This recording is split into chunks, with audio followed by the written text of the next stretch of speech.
오늘의 사연 시작합니다. 안녕하세요. 옛말에 이런 말이 있죠. 열 길 물속은 알아도 한 길 사람 속은 모른다라는 말이요. 이 말을 뼈저리게 체감한 일이 있었습니다. 사실 이렇게 가볍게 이야기할 사안인지도 잘 모르겠네요. 곰곰이 생각해보면 제가 남편이라고 믿고 살았던 놈이 거의 사이코패스 수준이었더라고요. 사실 이렇게 글을 쓰면서도 그때만 생각하면 등에 소름이 쫙 끼치는 느낌입니다.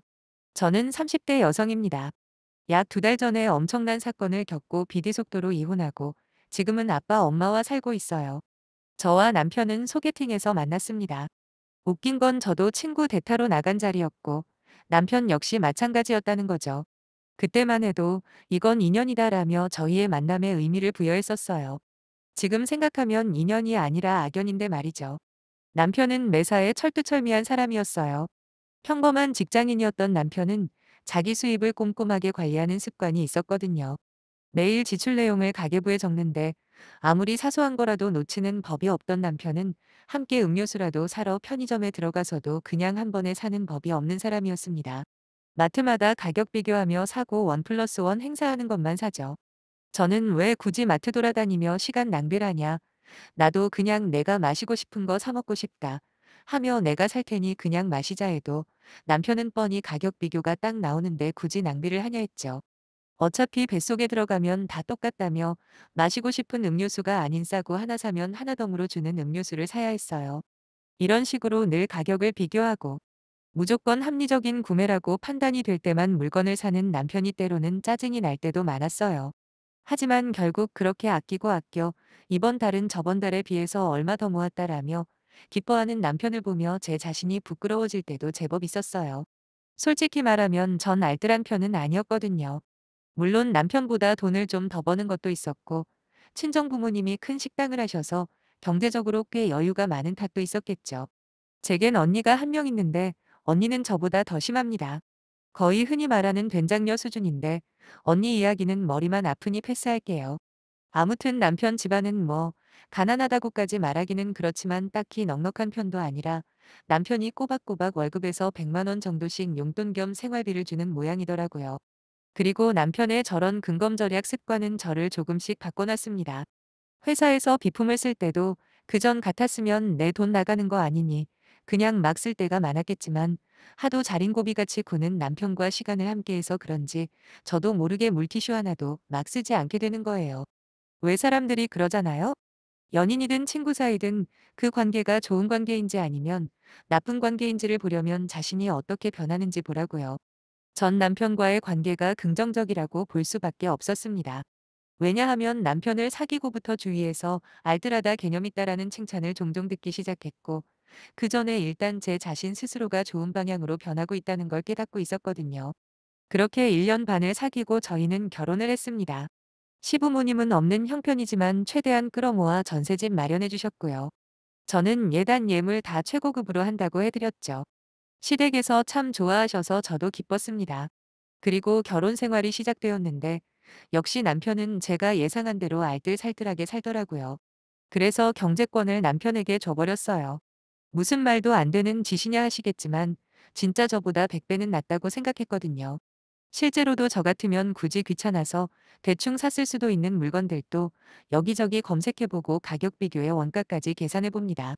또 거기다 상품평까지 꼼꼼히 다 읽어보고 난 다음에 사니 당연히 하자 있는 물건을 살 턱이 없었습니다. 하지만 딱 거기까지만 좋았네요. 신혼생활 시작하고 2달 정도 지나고 아빠 생신날 저희는 처음 싸웠는데 그게 웃기게도 수박 때문이었어요. 아빠 생신 선물은 이미 제가 사서 차에 실어놓은 상태였죠. 물론 선물 가지고도 가격이 어쩌네 저쩌네 잔소리를 하지 않은 건 아니지만 제가 결혼하고 처음 맞는 장인 생신날 이 정도도 못 해주냐 뭐 할 말 있으면 해보라고 강하게 나갔어요. 그랬더니 바로 입을 다물더군요. 그런데 날씨가 엄청 더운 날이라 저는 수박이나 하나 사가자고 해서 마트로 들어가 유기농 코너에서 제일 비싸 보이는 수박을 골라서 나가려는데 남편이 갑자기 저를 붙잡더라고요. 이거 사게? 자기야 이건 좀 아닌 것 같은데. 아무리 유기농이라고 해도 이 정도 크기가 4만 원이라니 너무 비싸잖아. 괜히 유기농 거리면서 돈만 더 받아먹는 거야. 그냥 일반 수박 사자라고 하면서요. 그래서 저는 싫어 난 이거 살래. 그리고 아빠 생신인데 좀 비싼 수박 드시면 안 돼? 그냥 이 수박으로 할래. 라며 고집을 부렸죠. 평소 같으면 남편 말대로 일반 수박으로 바꿨을 저였겠지만 그날만큼은 아빠 생신이고 또 요즘 부쩍 기운이 없는 아빠라 별 의미는 없다 해도 이왕이면 건강에 조금이라도 도움되는 걸 사고 싶었는데 남편은 갑자기 버럭하는 거예요. 수박 하나에 4만 원이나 받아 처먹는다고 혼자 열받아서는 아빠 생일 선물로 쓴 40만 원까지 소환해서 난리를 치는 겁니다. 그런 남편에게 화가 나버린 저도 지지 않았어요. 결혼하고 처음 챙겨드리는 장인 생일인데 40만 원이 그렇게 아까워? 그리고 생일 선물로 군소리 하지 말랬지. 저번에 신혼여행 다녀오면서 시부모님 선물 뭐 사다 드렸는지 벌써 잊었냐고. 저게 무슨 말이냐면 신혼여행 다녀올 때 시어머니가 손가방을 가지고 싶다고 하셨거든요.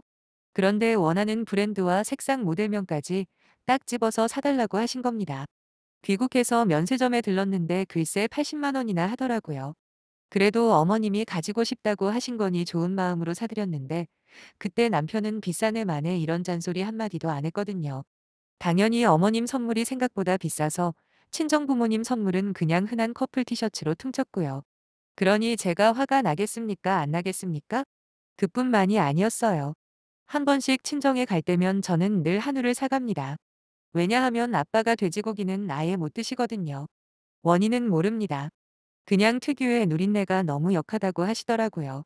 그래서 소고기만 드시는데 남편은 옆에서 양이 너무 많은 것 같다. 원래 소고기는 느끼해서 많이 못 먹는데 뭘 그렇게 많이 사냐라며 쫑알쫑알 얼마나 잔소리를 해대는지 아주 귀에 피가 날 정도였네요.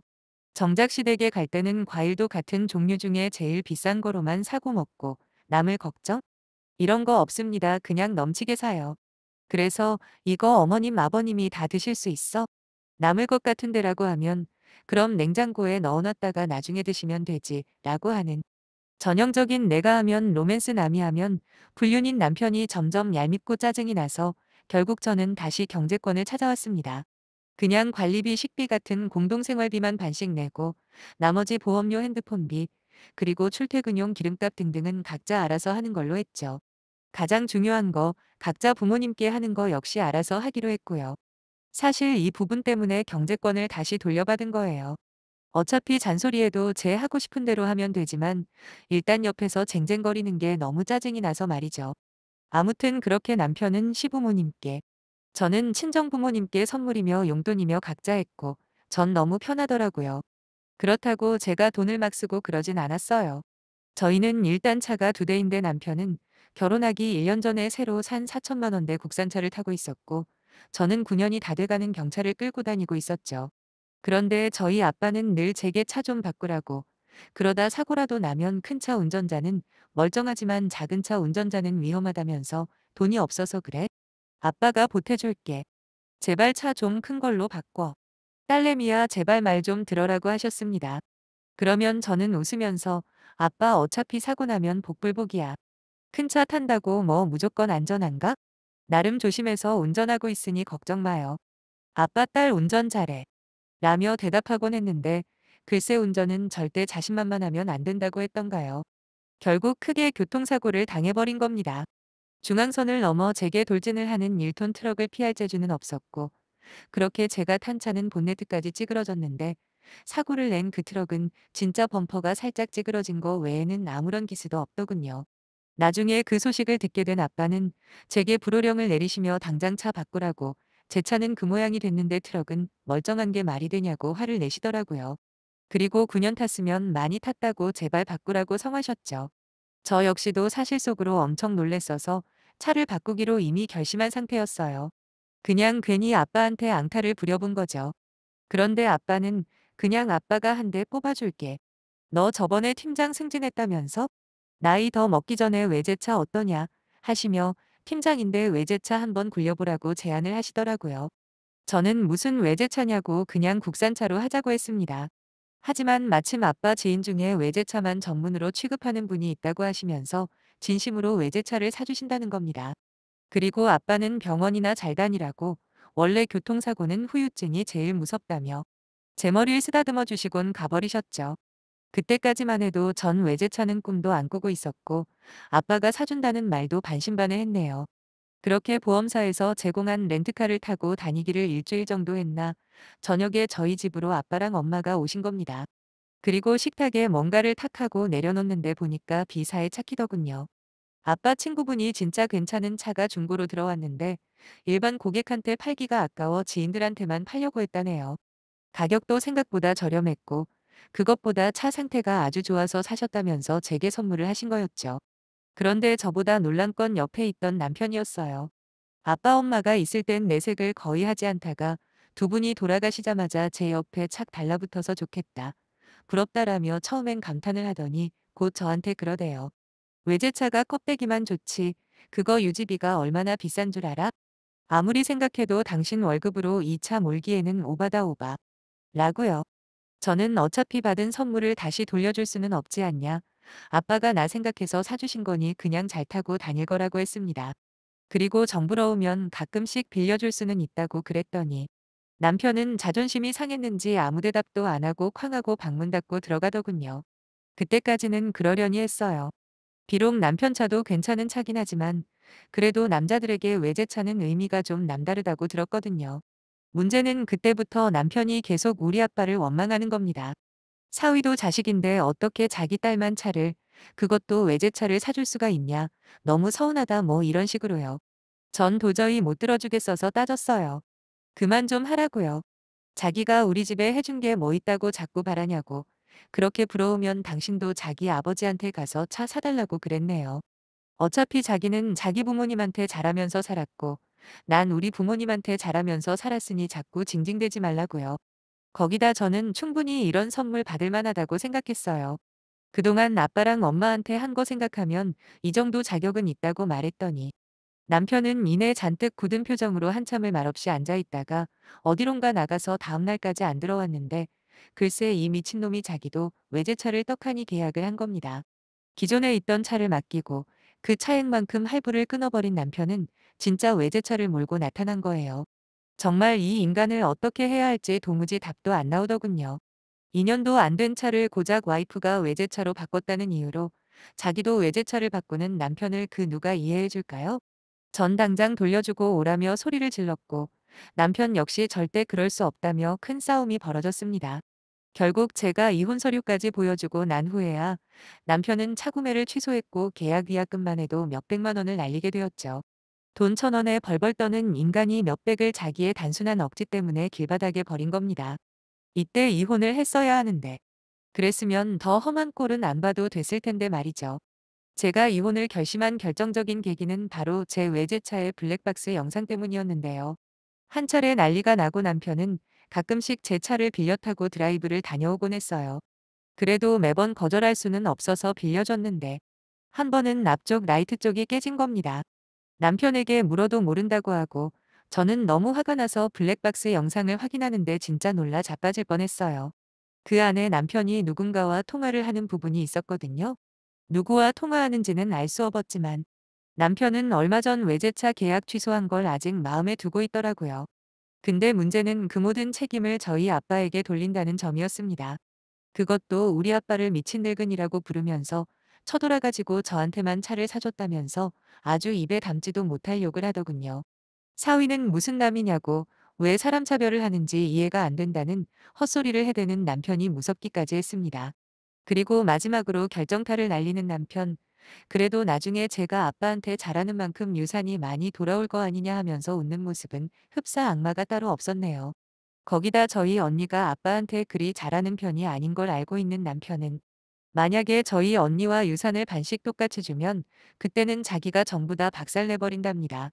진짜 온몸에 소름이 쫙 끼치는 게 머릿속이 하얗게 변해버려서 한참을 앉아있다가 저는 조심조심 거실로 나갔고 남편은 TV를 보고 있더라고요. 차마 얼굴을 바라보지도 못했습니다. 정말 끔찍하고 무서웠거든요. 잠시 앞에 나간다고 하고 핸드폰만 쥐고 바로 택시에 올라타 친정집으로 갔죠. 도착하자마자 아빠와 엄마 얼굴이 보이는데 그 자리에 털썩 다리에 힘이 풀려 주저앉아 펑펑 울었네요. 무슨 일이냐고 계속 물어보는 아빠에게 전 블랙박스 메모리를 건네주었고 아빠는 한참 확인해 보시더니 처음 보는 화난 목소리로 이혼해라. 이건 사람이 아니다. 하셨습니다. 물론 저 역시도 그럴 생각이었기 때문에 고개만 끄덕였어요. 망나니처럼 살고 있다고는 해도 역시 믿을 건 가족뿐이더군요. 저희 언니 역시 그 이야기를 듣더니 현재 사귀는 운동선수 출신 남자친구까지 대동해서 저희는 신혼집으로 찾아갔습니다. 그 전에 남편한테 전화를 해서 당장 집으로 오라고 했죠. 전 조용히 말했습니다. 이혼하자. 조용히 끝내는 게 좋을 거야. 재산은 내가 혼수한 거랑 이 집 전세금 딱 반반. 더 시끄럽게 굴면 너 사회에서 매장시켜버릴 거니까 그렇게 알아. 뭐 못 믿겠으면 한번 해보던가. 남편은 이혼? 그거 저번에 차 계약 취소했을 때 끝난 이야기잖아. 도대체 이게 무슨 개소리야? 그때 저는 블랙박스 메모리 영상을 녹화해둔 핸드폰을 켜서 최대 볼륨으로 틀어줬습니다. 거기엔 그 인간이 뱉었던 막말이 흘러나오고 있었고, 그제서야 사태를 파악한 남편은 조용해지더라고요. 더 할 말 있어? 마음 같아선 밟아주고 싶은데 그럼 내 발이 더러워지니까 참는 거야. 그동안 어떻게 참고 살았어? 우리 가족이 사람처럼 안 보여서 그동안 그렇게 돈돈돈 거린 거였는데 내가 그걸 몰라줬네. 전 있는 힘을 다해 뺨을 올려붙였고 남편은 휘청하더라고요. 절 노려보는 그 눈빛이 참 반성이라고는 하나도 없는 눈빛이었어요. 아까 말한 것처럼 조용히 이혼해. 안 그럼 이 영상 네 친구들 가족들 그리고 널 아는 모든 사람들한테 뿌려버려서 네가 얼마나 개쓰레기인지 널리 알려줄게. 하고 짐 챙겨서 친정으로 돌아왔죠. 사실 현장에선 당당한 척했지만 얼마나 떨렸는지 몰라요. 그 사이코패스 같은 남편이 돌아버리면 어쩌나 싶었거든요. 다행히 그 영상을 뿌리겠다는 협박은 효과가 있었어요. 조용히 협조를 잘 해주더라고요. 그래서 반반 위자료 받고 이혼했습니다. 지금도 그때 살았던 동네는 아예 안 갑니다. 물론 곧 지방에 좋은 자리로 이직을 하니까 이젠 그런 걱정도 없겠지만요. 아무튼 제 이혼 이야기는 여기까지예요. 지금도 섬뜩합니다. 그런 짐승만도 못한 아기를 품은 인간과 한 이불을 덮고 잤다는 사실이 말이에요. 누구 말대로 아이가 그나마 없는 게 신의 한 수였네요. 앞으로 행복하게 살겠습니다. 감사합니다. 여기까지 오늘의 사연이었습니다. 끝까지 시청해주셔서 정말 감사합니다. 사랑합니다.